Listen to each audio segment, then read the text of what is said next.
Our speaker is Laura Mathis. She is an executive communication coach. The title of her talk is How to Ace Your Job Interview. And she is, as I said, an executive communication coach with over 20 years' experience. She has taught all forms of communication skills, from high-stakes presentations, handling nervousness, content organization, and corporate storytelling.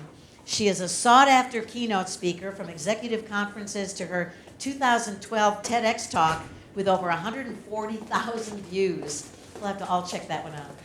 As a presentation specialist, she has trained clients across a wide variety of industries, including business executives from Yeti coolers, Seabrae, is that how you say that?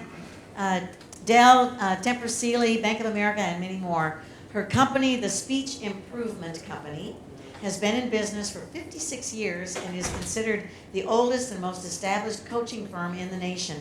They offer one-on-one coaching and group workshops in a wide range of clients and industries. She is a published author with the American Bar Association. Her book, Acting Skills for Lawyers, incorporates style and presence with persuasive argument skills for maximum impact before a judge or jury. She is based here in Austin but travels globally for her clients, is married with 7-year-old boy-girl twins. I have very old twins. Please help me welcome Laura Mathis.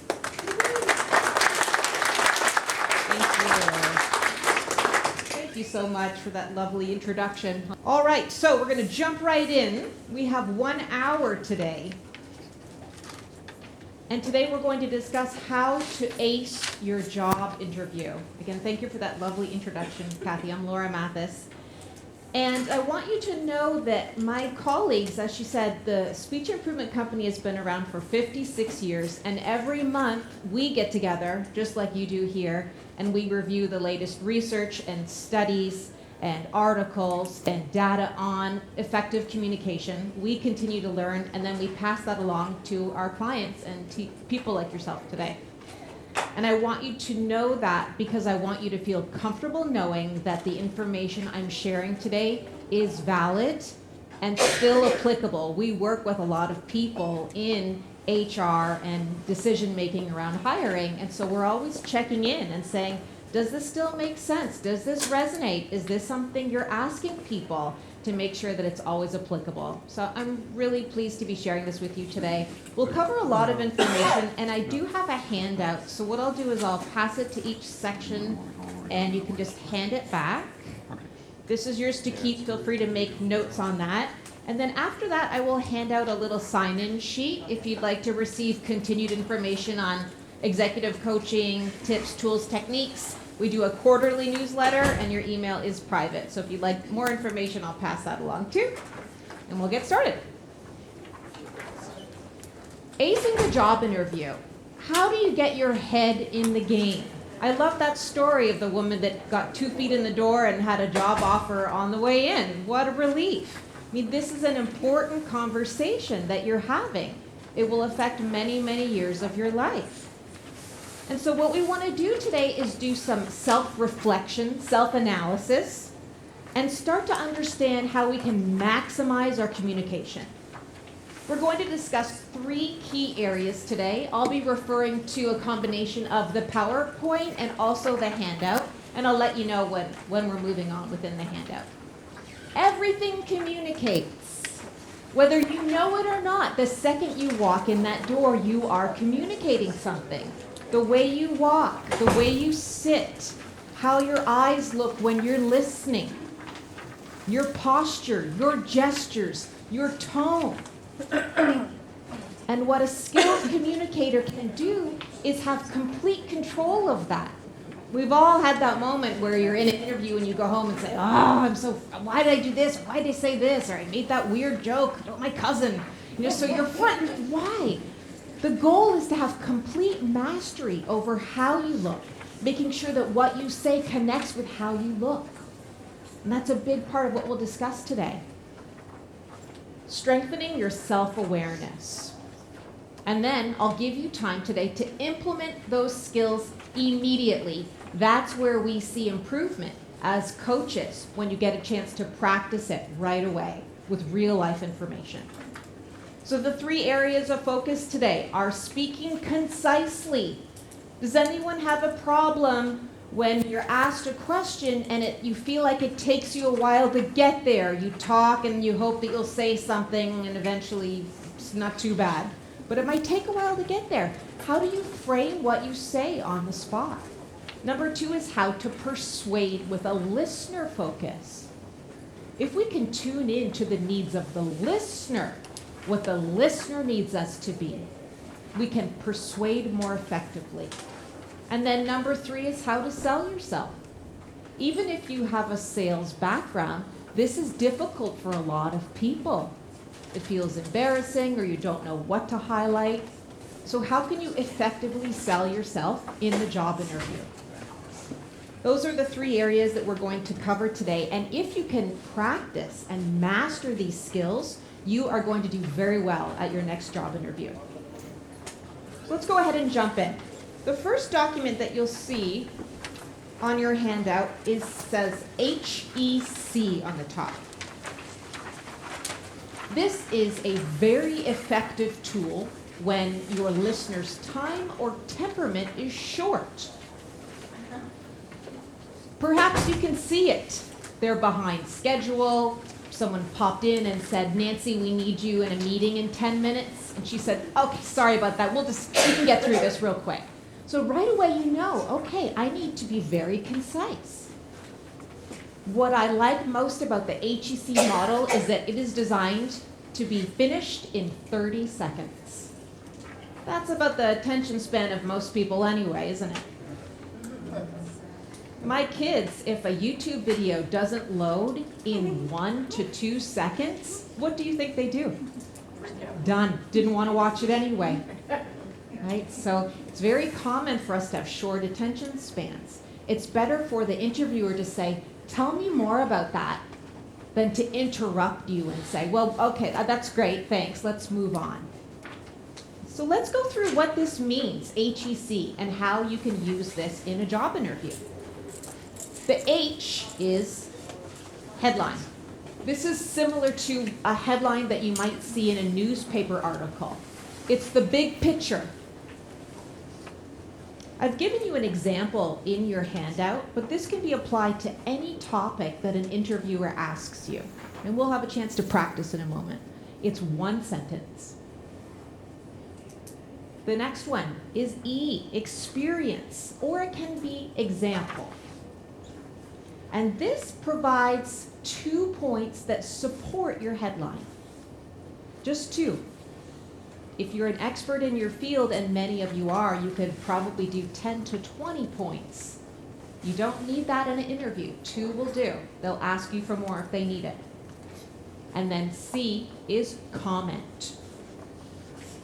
What's your opinion of this topic? So it might sound like, my view is, in my perspective, based on what I've seen over the last 10 years. And you make a strong statement. They want to know your opinion on certain things.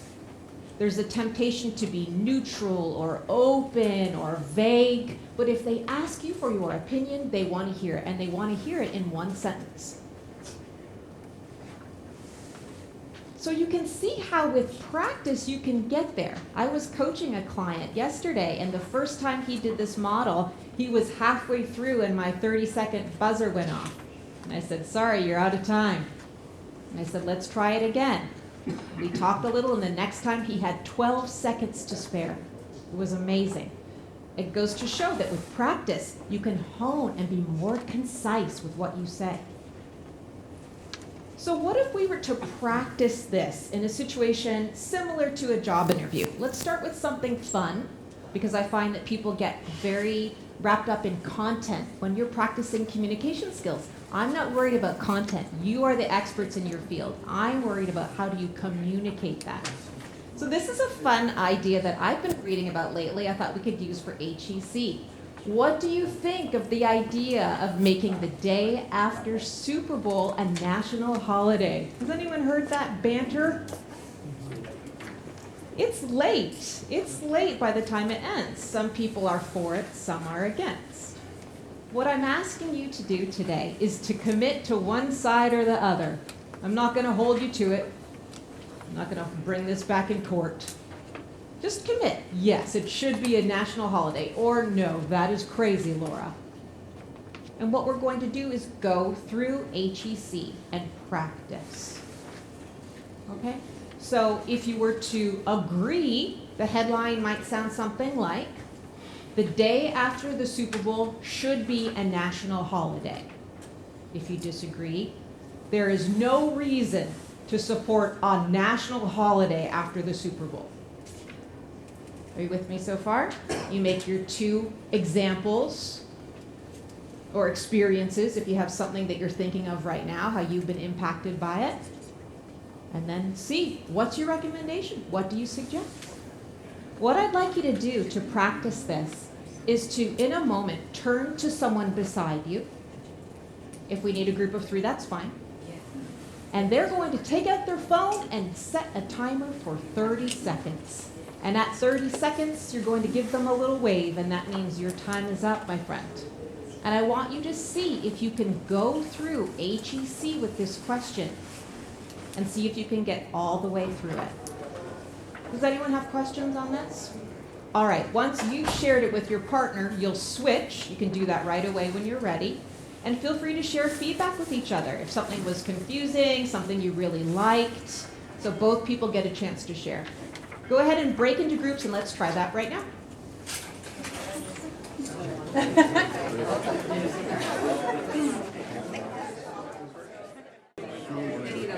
All right, let's check in for a moment. I was hearing some great HEC models.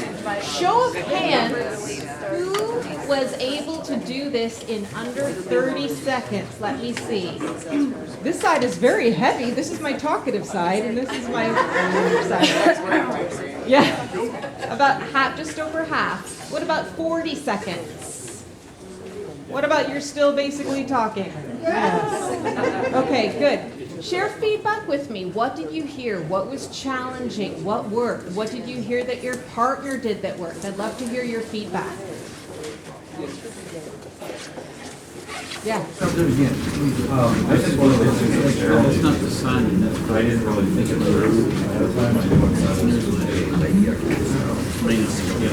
When I got to see it. Yes. You're doing great. So has anyone else experienced that? When you did the HEC, because you were speaking off the cuff, it was harder to get to the C? Yes. That E section is challenging. There is a temptation to make those 2 sentences very long, because if I keep talking, there are commas in there, and it's actually one long sentence. Not quite the same, is it? We want to be able to speak concisely off the cuff. If you know that 2 sentences are enough in this model, you have to try to end that sentence earlier than your instinct is. Because we often feel that if we keep talking, we'll say something additionally great that we meant to say. But it's not fair to the listener to have them sit and wait it out while you try to get there. The more you practice this, remember the example I shared with my client yesterday. After just 1 practice round, he shaved off 12 seconds. It's all about practice. Now, half of you got under 30 seconds, which is great. The more you practice this, the better.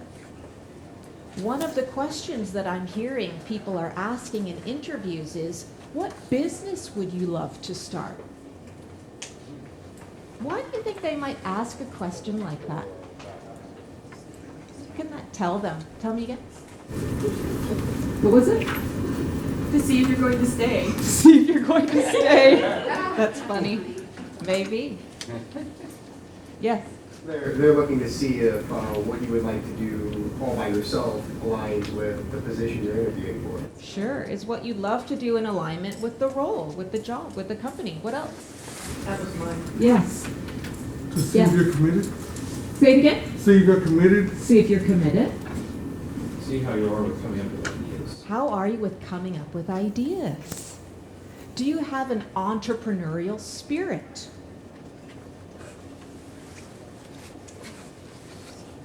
So if you get asked that question, there's lots of ways that you could go. If you have the HEC model inside your mind, it won't be a 5-minute monologue about teaching kids to water ski on an island. It will be very concise. And it doesn't necessarily matter what you say. It's more how you say it. What is the intention behind it? Does it seem like you're someone that has passion for life, that can think on the spot, that has interests that are a good match to the culture? It's a lot better than tell me about yourself. At least this one has some potential to be interesting, doesn't it? So use HEC as a tool when you need to be concise or when the listener's temperament is short. If you practice this at home with your partner, with friends, with family, you'll get better and better and better. Tonight, I think we should see a movie. There are 2 movies of interest. One is A, the other is C. My recommendation is that we see blank movie because the movie theater is only 5 minutes away. That's it. That was about 9 seconds. The more you practice, the better you get. Questions on this tool before we move on? Good job. Keep working on it. Let's move on to our next tool. And it is about strengthening persuasion. If you look on your handout, you're going to see EPL. And these, is there any more handouts by any chance? Yes, there's someone here new that doesn't have one. Does anyone else still need a handout? Oh, I see 2 or 3 hands. Thank you so much.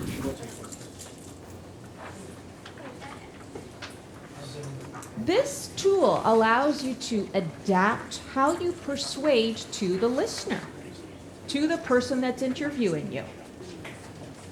This model that we teach at the Speech Improvement Company goes back to Aristotle. And Aristotle felt that there were only 3 ways to persuade someone of something. 3.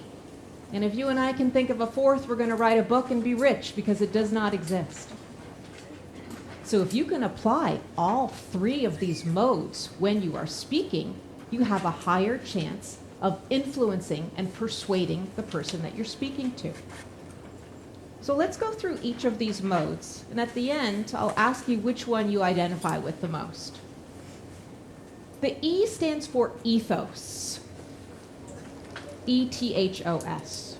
Ethos is the idea that you are persuaded by credibility, experience. If I give someone a card and it says CEO, they might say, ooh, CEO.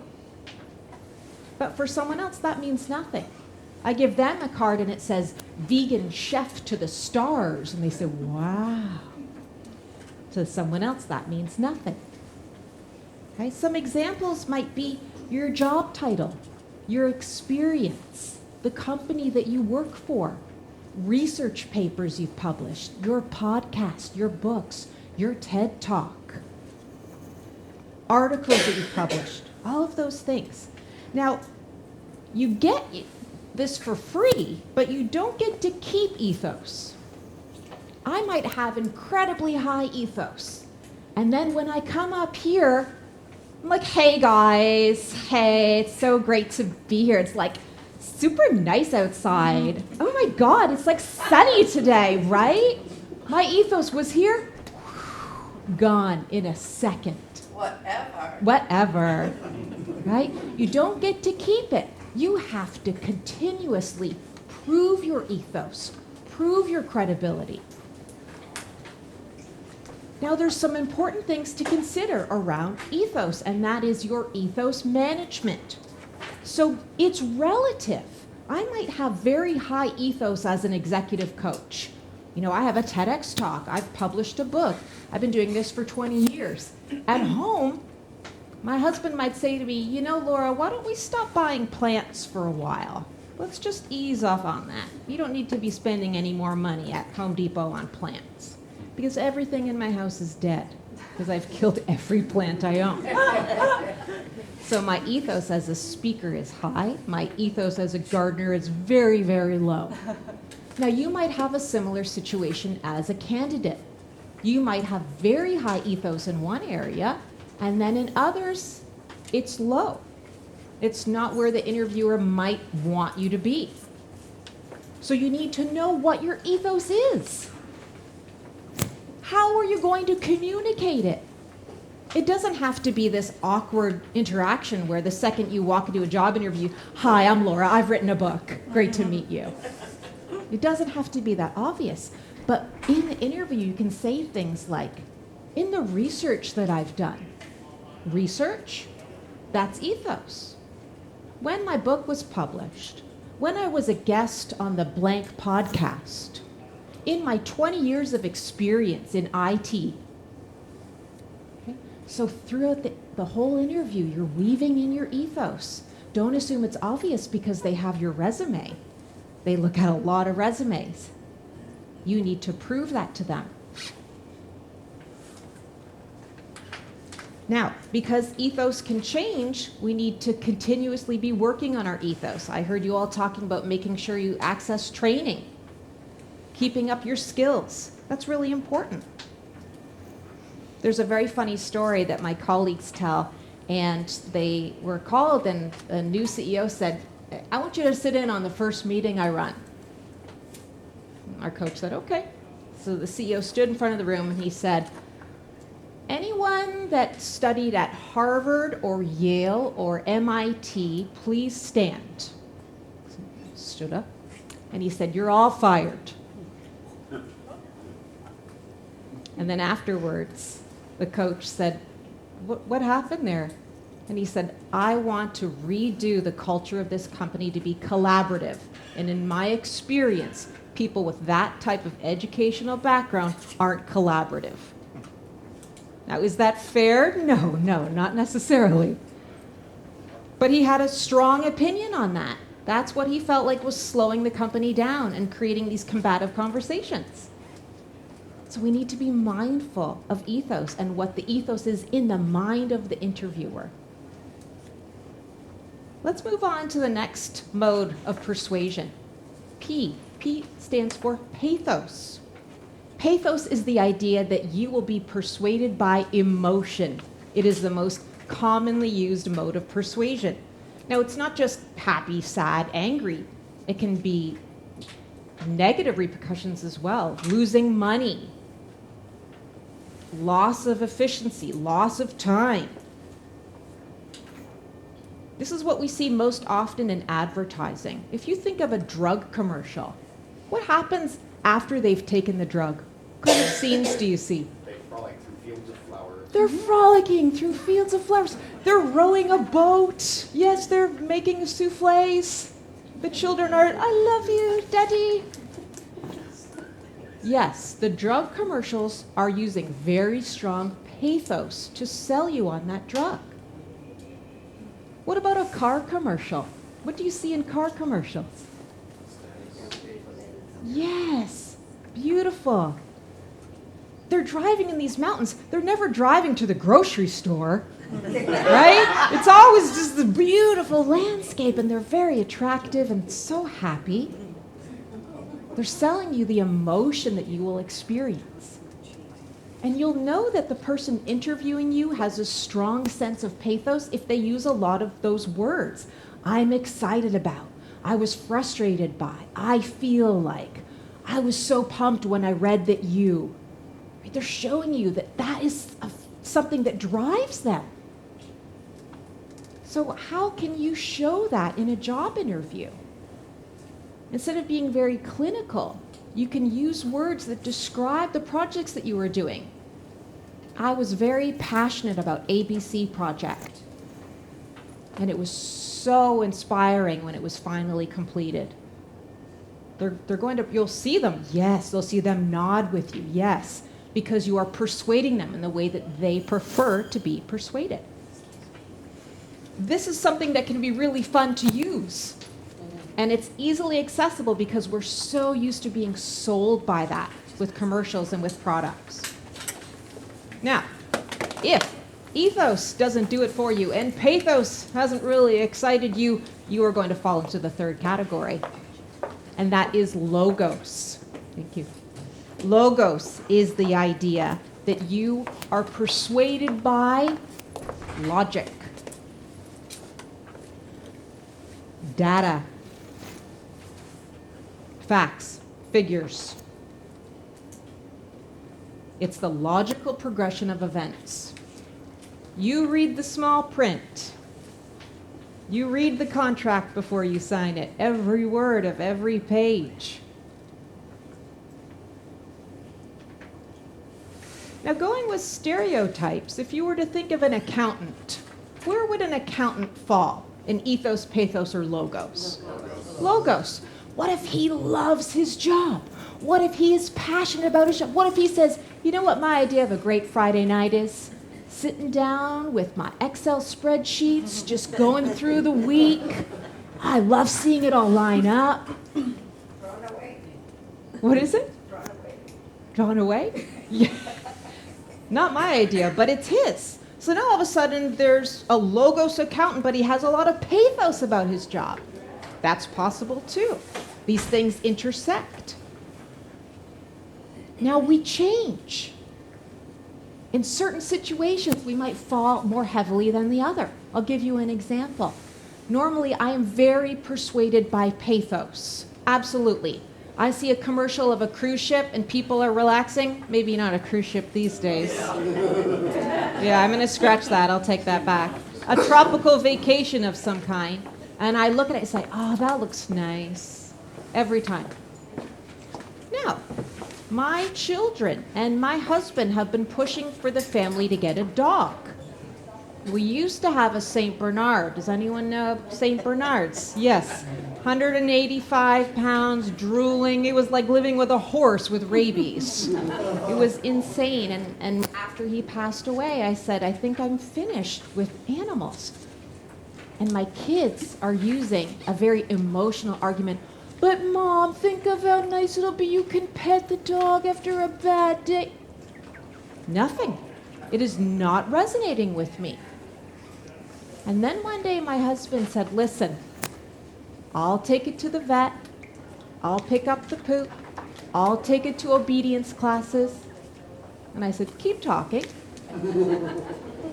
Because suddenly I was very logos about the whole thing.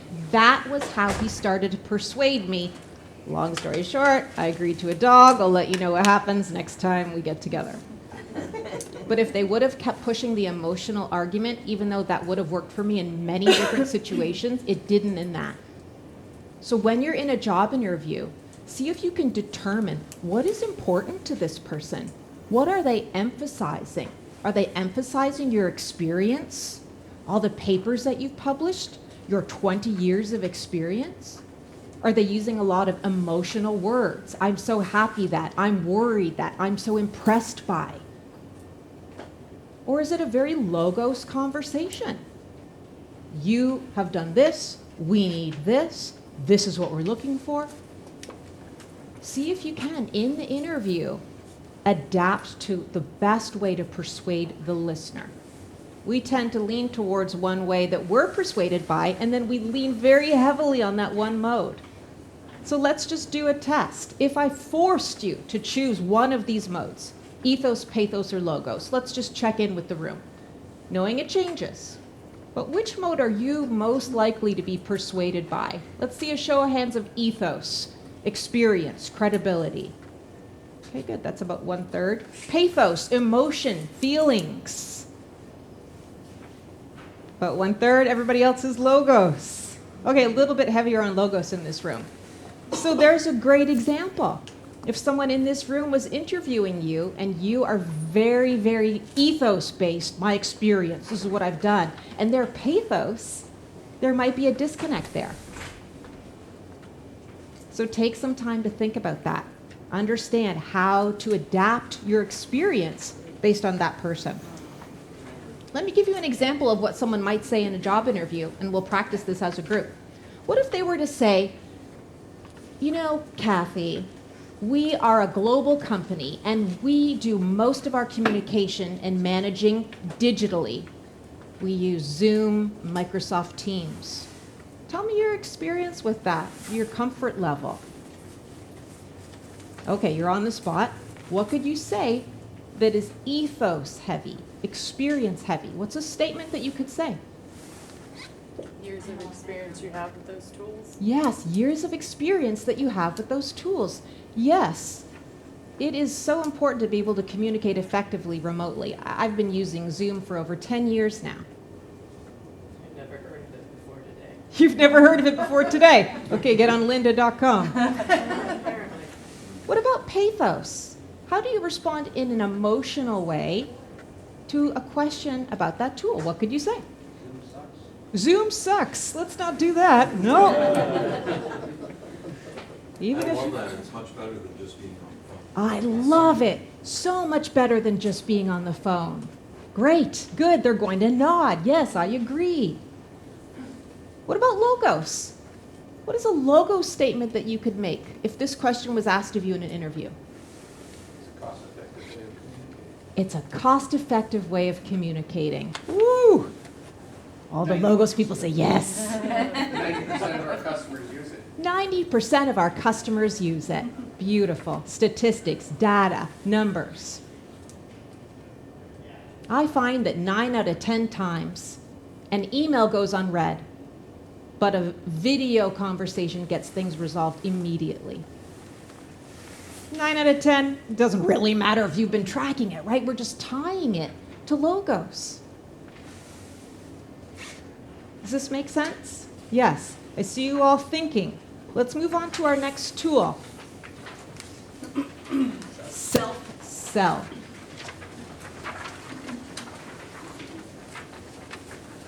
If you look at your handout, you're going to see 5 items listed on this document. And this model that we created shows you how to sell yourself in a job interview.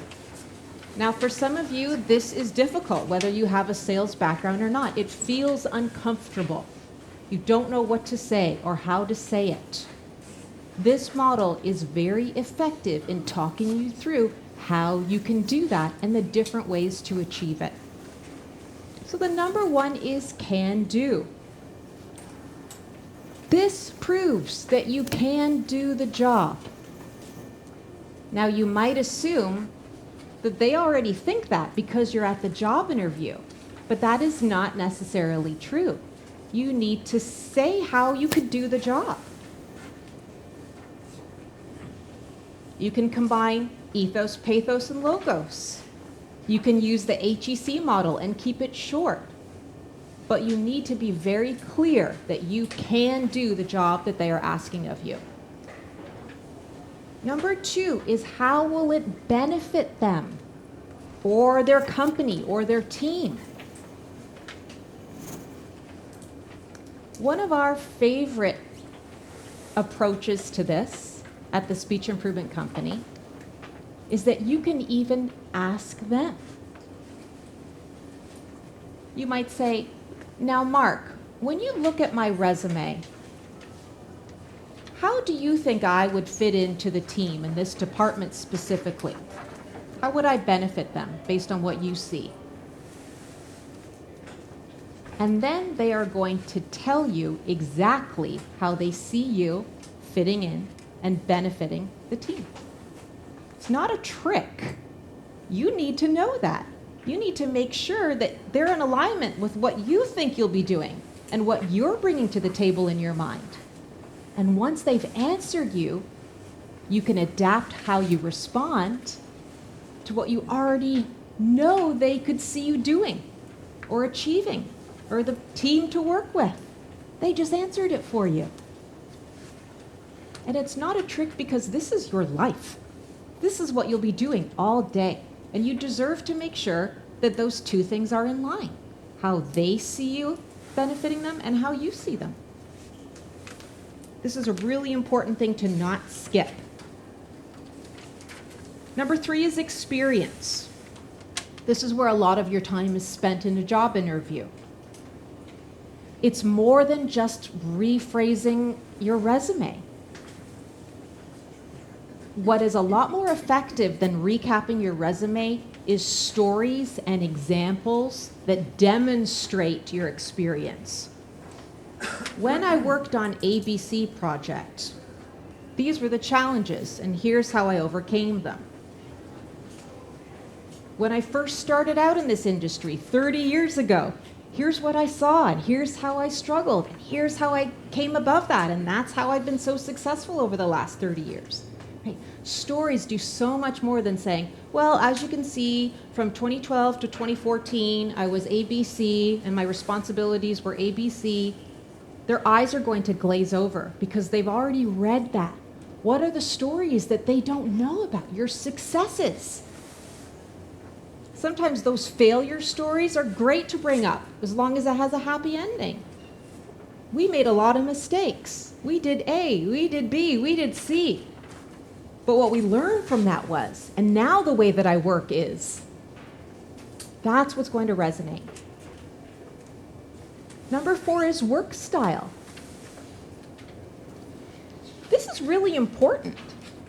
And if you think back to roles that you've been in and you didn't quite get along with someone on your team, chances are high that you had very different work styles. So if you don't know what your work style is, today's a great chance to spend a minute thinking about that. How do you like to work? Do you like to have a task and then go away to your office and have time, uninterrupted time, and then come back with a solution? Or are you more collaborative? You're given a task, you want to get with the team, sit down, brainstorm, get on the dry erase board. One of those things is going to give you chills. One of those is going to agitate you just hearing me say it. Ugh, collaborative, dry erase board, ugh. Other of you say, yes, of course, that's when my best ideas come up. I don't want to sit alone in my office and feel isolated. That is one of your work styles. So when they're asking you questions, you can highlight it because they want to know, what is it going to be like to work with this person on a day-to-day basis? And they can't say things like, are you annoying to work with? Are you going to show up late and complain about everything? That's not allowed, but they'll try to get there. So don't make them guess. Tell them. Tell them what it's like to work with you. If you haven't spent any time thinking about this, after you leave today, please do. It's very powerful. It's important for you and them. Number 5 is action. At the end of the interview, you've survived, you've expended all this mental energy. Thank you very much. And then it's your job to find out what action will be taken next. You can say something like, can you tell me more about the timeline you're using to make this decision? It'd be helpful to know if it was 2 days or 2 months, wouldn't it? What do you recommend as a next step? Just ask. Sometimes we're so relieved to have finished the interview, we shake hands, thank you so much, that was great. All of a sudden we're at the door. Oh, okay, I guess it's over, I'm leaving now. There's security, you're not coming back in. That's it for you. So, do not leave without finding out the action that is required or that is to be expected. Those are 5 tools in self-self.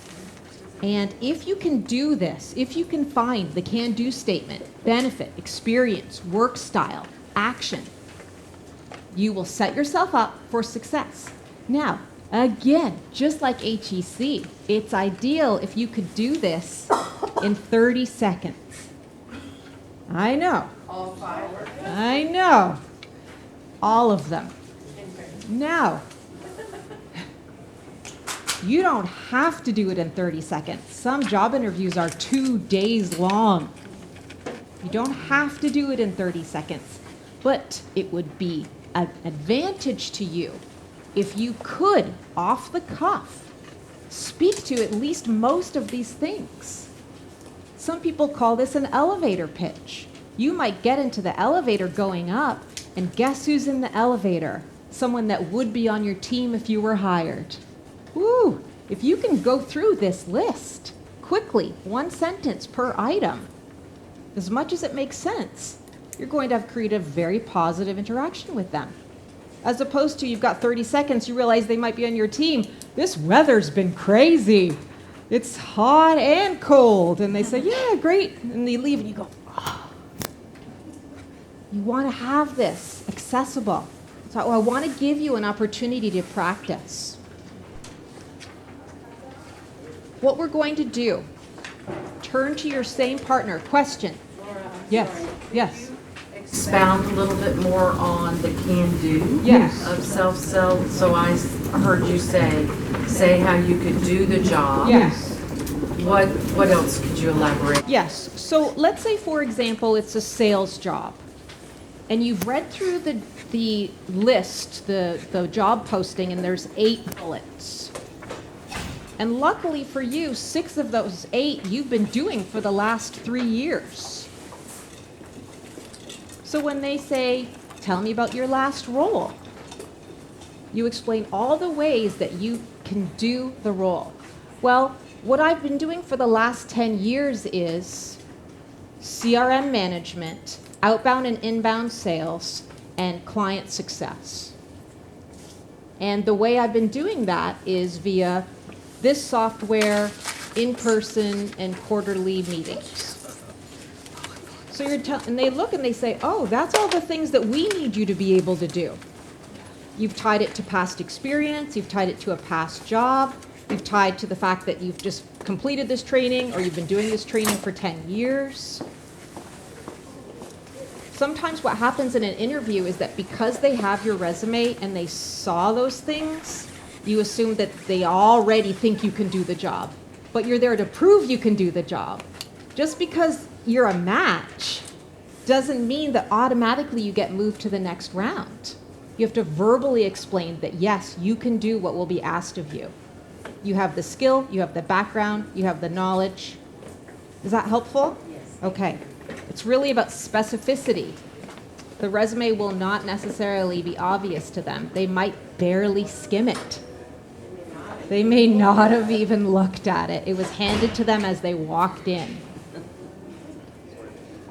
And you think they've been poring over it, maybe even sharing it. Wow, look at this candidate I'm talking to later. Unfortunately not. So the can-do statement proves that you can do what they will ask of you day after day after day. So let's practice this. I'm not going to time you. I just want you to turn to your same partner and see if you could think of one sentence for each category. Think of an interview that you've gone on recently. Think of an interview that's on your calendar. Any type of job that you could see yourself being interviewed for. You can make that up. Everyone will have their own individual role. So imagine a job in your mind that you'd be interviewed for and see if you can say one of all of these sentences. What if they only had 30 seconds to interview you? Can you do it? Talk about your can-do. Talk about the benefit, your experience, your work style, and then close it with some kind of action statement. All right, let's just take maybe 2 minutes, try it with a partner, say it out loud, and then we'll come back as a group. Go ahead and start.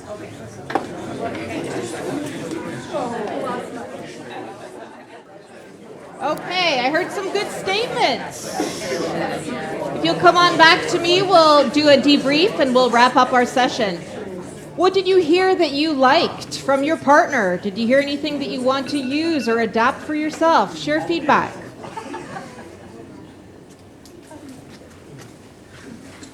Any feedback of what you liked, what you heard, what worked for you as the listener if you were the person running a job interview?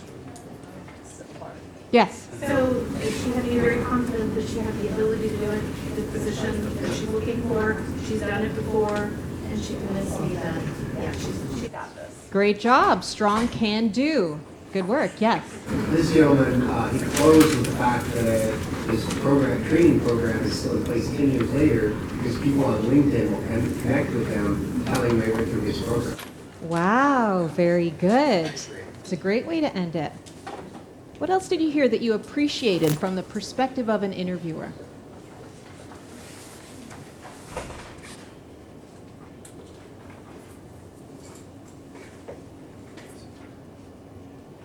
Did anyone have a strong action statement? I don't know, we read that Amazon sucks. Amazon sucks. That's how you closed it. All right, good talk. Yeah. It's tough. It's tough. If you have a job interview, if you do nothing else, run through this self-sell model. Make sure that you can answer all 5 of these things. And then as you practice these tools, it will become more natural to you. But it won't just happen off the cuff. It takes practice. Do we have any questions before I do a final wrap up? I want to be respectful of our time and end close to 1 hour. Yes. When you come to work style, can you say something like, I can lead teams, but I can also do work by myself? Seems like it's like going both ways. Do you have to pick one or the other? So Anna had a great question. Am I saying it correctly, Anna? She said, should I say something like I can lead teams and I work well in a team situation? Am I rephrasing it right? Should you say both? No, I'm saying I can lead teams or I work good in a team situation and then say, but I can also work well solo. I see. So she's saying I can lead teams, but I can also work well solo. Then I say both. I see. And should you say both? It's tricky because in a job interview, you don't want to put yourself in one category. I'm a leader, and you can't tell me what to do because I won't do it anyway. Not going to work. If you can, I would emphasize where your strengths are. While I do work well in a team, and I have been in many roles where collaboration was key, where I shine and where I thrive is in a leadership or management role. You can. See if that's important to them. If part of the job description is must work well independently without direction, then minimal supervision. You're getting these clues. So yes, in that situation, you might want to highlight that because they want to make sure that you can do that. But it doesn't mean that all the other things need to fade away or that they aren't still a strength for you. You know, while I work very well without supervision, I've missed the collaboration in my last role, and that's what I'm looking for in my next role, is to have a team beside me to make decisions and to move the needle faster. So it's okay to make a hard commitment. You don't have to necessarily be black or white, but take into consideration what they've listed in that job posting. Is that helpful, Anna? Yes, sir. Any other questions before we do a little debrief and I let you go for the day? Well, we've covered a lot in 1 hour. Normally this might take half a day or a full day. So I thank you for jumping right in, speaking off the cuff, working with a partner. Today we discussed 3 main tools to support you in your future job interviews. The first was framing your thoughts in a concise way. The HEC model designed to be done in 30 seconds or less. Keep working on that. The second was the modes of persuasion. Depending on what the interviewer is influenced by, you can change, emphasizing ethos, pathos, or logos, depending on what you think might be important to them. And in a great interview, you highlight all 3. And then finally is the last model we're working on, the self-sell. Use this as a checklist before each interview. Make sure that you can answer these questions comfortably, that you have something that you could speak to, even if it's just 1 or 2 sentences. Now, it's hard to do this on your own, and I wanted to let you know that this is what we do at Speech Improvement Company, is we provide coaching and training around executive communication.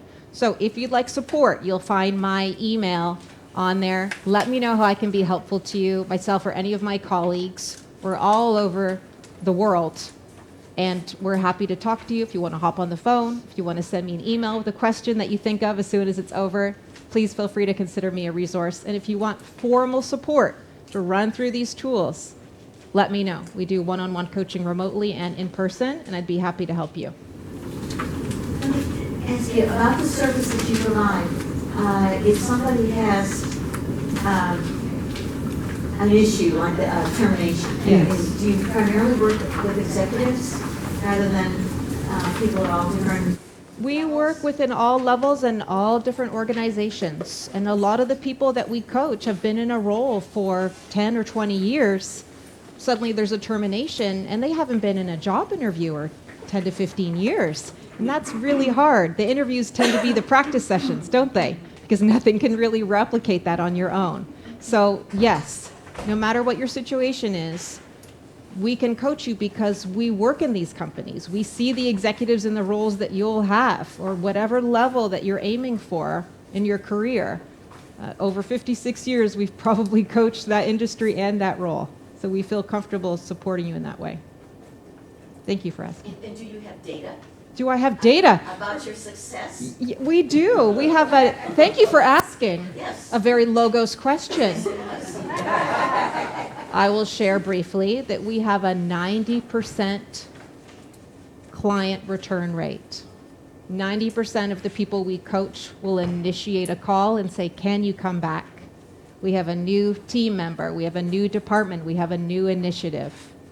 And they call us and they want our help. And to us, that's the biggest compliment, is that they trust us because their time is valuable and their learning and development budget is valuable also. Good Logos question. And so you have emphasized interviews with us, but you do all kinds of corporate communication. Yes. So at the Speech Improvement Company, we provide training around presentation skills, executive communication skills, sales.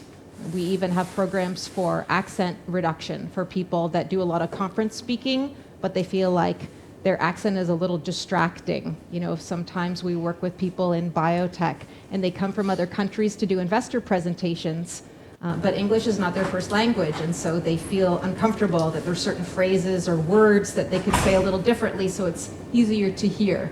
So we support all those areas around communication. So if you have questions, just email me and let me know if that's something that I can help with, or if you have a friend that needs learning and development.